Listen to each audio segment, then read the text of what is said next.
এটা খুবই গুরুত্বপূর্ণ, এইটা রাখতে হবে আর কি, সময় লাগে যেটা, কারণ সব ফাংশনগুলো আসতে অনেক ফিজিওথেরাপি দিতে অনেক কিছু করতে হয়। স্যার এই অপারেশনগুলো তো আমাদের এখানে ফ্রি করে নিও।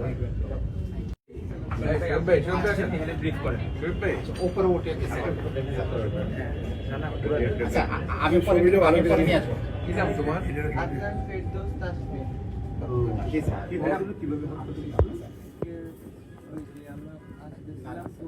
কয়েকজন ছেলেরা যারা ছিল আমাদের ডাকিয়ে জিজ্ঞেস করতেছিল যে কই থাকো তোরা, আমরা বুঝলাম ভাই আমরা এখানে থাকি, এটা বলে আমরা চলে যাবো। পরে আমাদের পিছন থেকে ডাক দিয়ে মানে বাড়ি দিকে বাড়ি যেমন ওদের সাথে ধারণা কবিতা শুরু করছে।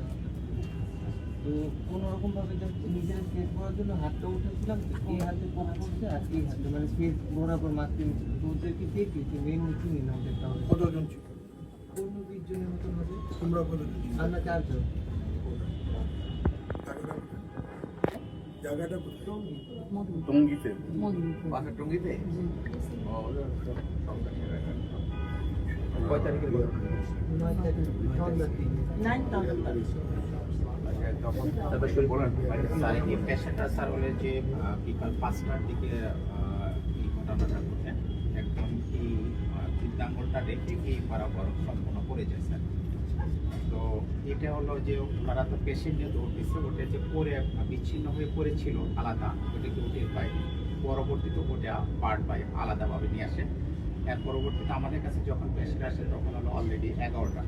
নিয়ম হলো যে বই পড়তে বলে 6 থেকে 8 ঘন্টা ম্যাক্সিমাম টাইমে হলো এটা জোড়া লাগে, কিন্তু হলো যে এটা হলো এক্সেপশনাল যে আমরা হলো যে 21 ঘন্টা পরে এটা রিপ্লান্টেশন করেছি। এটা হলো বাংলাদেশের মধ্যে রেকর্ড তো বটে, এবং হলো বিশ্বের মধ্যেও আমরা কেস পেয়েছি একটা বা দুটো এরকম রিপোর্টেড কেস। তো আমাদের কাছে যখন আসে 11টায়, তখন হলো যে পেশেন্ট আসলে পালস, ব্লাড প্রেশার কিছু রেকর্ড করা যাচ্ছিল না, পেশেন্ট বালান্স ছিল, এত রক্ত পড়ছে। তো তখন আমরা হাতের ব্যাপারে কোনো চিন্তা ভাবনা ছিল না, পেশেন্টের জাস্ট টিকানোর জন্য আমাদের ছিল। তারপর পূজাবতীকে নিয়ে এই ব্লিডিং বন্ধ করি, আর সাথে ব্লাড ট্রান্সফিউশন করি, মাল্টিপল ব্লাড ট্রান্সফিউশন করি। পেশেন্ট যখন একটু স্টেবল হয় পরের দিন সকালে, তখন আমরা চিন্তা করি যে ঠিক আছে এটা ট্রাই করি আসলে। কারণ হলো যে লাগবে এই আশাটা ছিল না আসলে, কারণ বই পড়তে আমরা তো বই পড়তে করে অভ্যস্ত, তো ওই অনুযায়ী কাজ করি। তো আমরা দীর্ঘ 2টা পর্যন্ত আমরা ওটি করে 2টার সময় আমাদের হলো যে রক্ত চলাচল প্রবাহ ঠিক করতে শুরু করি।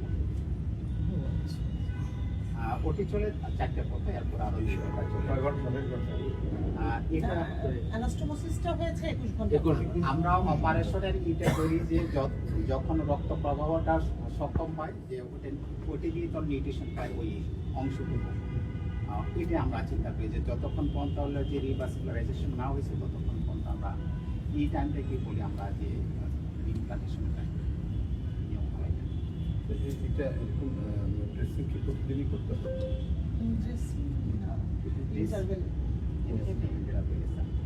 আর বেসিক্যালি আমাদের যে কেসটা স্যার হলো যে রিপ্লান্টেশন কেসটা, এটা হলো আমরা নিয়মিতই হয় এখানে, কিন্তু এর ক্ষেত্রে এক্সেপশনাল একটাই যে এত দীর্ঘ সময় পরে আমরা সাধারণত 4 থেকে 6 ঘন্টা বা ম্যাক্সিমাম 8 ঘন্টা করি।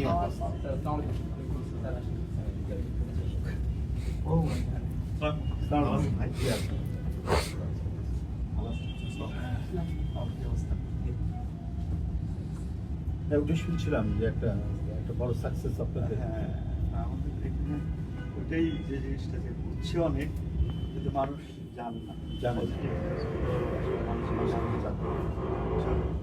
আর এইটার বিশেষত্ব এটাই যে অনেক দেরিতে করা ফলে হচ্ছে সাকসেসফুল রেট এটা সাধারণভাবে এত দেরিতে সাকসেসফুল রেট কম। আমাদের এই সুবিধা যে আমাদের এখানে অনেকগুলো মানুষ ডেভেলপ করতেছিল, ও মানে প্রাইভেটে আবার ওরাই করে, বিশেষ প্রাইভেট। তো আমরা যদি ভিজিট করতে গেছিলাম ওই ভিডিওটা একবার নিয়ে যাই তো, নিয়ে যাই নিয়ে যেতে গেলে আমি আজকে এই ইনস্টিটিউশনে আসার মূল উদ্দেশ্য হচ্ছে এখানে একটা ব্যতিক্রমধর্মী যা সহজে সম্ভব না, সেই সম্ভবটি করেছেন আমাদের এই প্রতিষ্ঠান, তার চিকিৎসকবৃন্দ। এটি একটি বিশাল কাজ এবং আমি বড় ধরনের একটা অ্যাচিভমেন্ট বা অর্জন বলে মনে করি। টঙ্গীতে তাসফিন নামে একজন কিশোর কেবল ইন্টারমিডিয়েট পাস করেছে, সন্ত্রাসীরা তার হাত বিচ্ছিন্ন করে দিয়েছিল। সেই বিচ্ছিন্ন হাতটাকে প্রায় 21 ঘন্টা অপারেশন করে তারা 21 ঘন্টা পরে তারা সেটাকে জোড়া লাগাতে সক্ষম হয়েছেন এবং এখন স্বাভাবিকভাবে হাতটা কাজ করছে এবং আমরা নিজেও দেখে আসলাম যে আঙ্গুলগুলো নড়াচড়া করতে পারছে। মানে এখানে আসার এই উদ্দেশ্য হচ্ছে যে আমাদের চিকিৎসকবৃন্দ আমাদের বাংলাদেশে তারা প্রতিটা ক্ষেত্রে মানে চিকিৎসা বিজ্ঞানের যতগুলো শাখা আছে প্রত্যেকটি শাখায় আমাদের বাংলাদেশের সারা চিকিৎসকরা সিনসিয়ারলি কাজ করলে এখান থেকে হাজার হাজার মানুষ পার্শ্ববর্তী দেশ বা বিদেশে যায়, সে যাওয়ার আর প্রয়োজন হতো না। কারণ আমাদের চিকিৎসকবৃন্দ তারা মেধায়, মননে এবং কাজে অসাধারণ তাদের দক্ষতা রয়েছে। সেটার একটা বহিঃপ্রকাশ, তার একটা ম্যানিফেস্টেশন আমরা দেখলাম কিছুক্ষণ আগে এখানে। যে তাসফিন যে রুগীটা যার হাত জোড়া দিতে সক্ষম হয়েছেন আমাদের এই প্রতিষ্ঠানের চিকিৎসকবৃন্দ, সেই কৃতিত্বটা আমরা ডাক্তারদের দেখে আসলাম।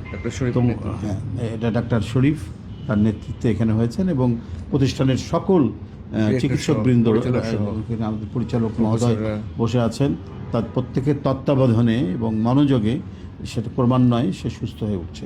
তো আমার মূল উদ্দেশ্য দেখা যে একটা বিষয় হলো যে আমাদের চিকিৎসকরাও কত বড় ধরনের কাজ করতে পারে সেটি একটি দেখা, এবং অসুস্থ রুগীকে দেখা, বিচ্ছিন্ন হাত সেটা জোড়া লাগাতে সক্ষম হয়েছে সেটা আমরা চাক্ষুষ আমরা সেখানে দেখে আসলাম।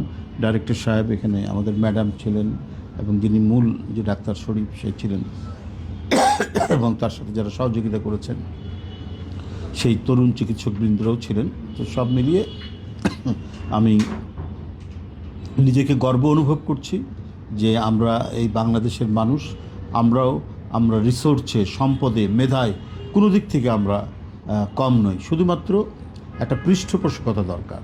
আমাদের রাষ্ট্র যদি ঠিক প্রো পিপুল হয়, আমাদের রাষ্ট্র যদি সঠিকভাবে এটার যে পৌরোহিত্য করতে পারে, সঠিকভাবে যদি তত্ত্বাবধান করতে পারে, তাহলে আমরা পৃথিবীর মধ্যে একটা সমৃদ্ধশালী রাষ্ট্র, একটি আধুনিক রাষ্ট্র আমরা গড়ে তুলতে পারব। তার নমুনা আমরা এখানে আজকে দেখতে পেলাম কিছুটা। তো যাই হোক, আমি খুব দ্রুত তাসফিনের আরোগ্য কামনা করছি, দ্রুত সে সুস্থ হয়ে উঠুক এই কামনা করছি। আর এখানে পরিচালক সহ যারা এই টিমে কাজ করেছেন, শরীফের নেতৃত্বে ম্যাডাম সহ সবাইকে আমি আন্তরিক প্রীতি এবং অভিনন্দন জানাচ্ছি তাদের এই মহতী উদ্যোগ এবং তাদের এই নিষ্ঠার সাথে এই কাজটি সম্পাদন করার জন্য। ধন্যবাদ।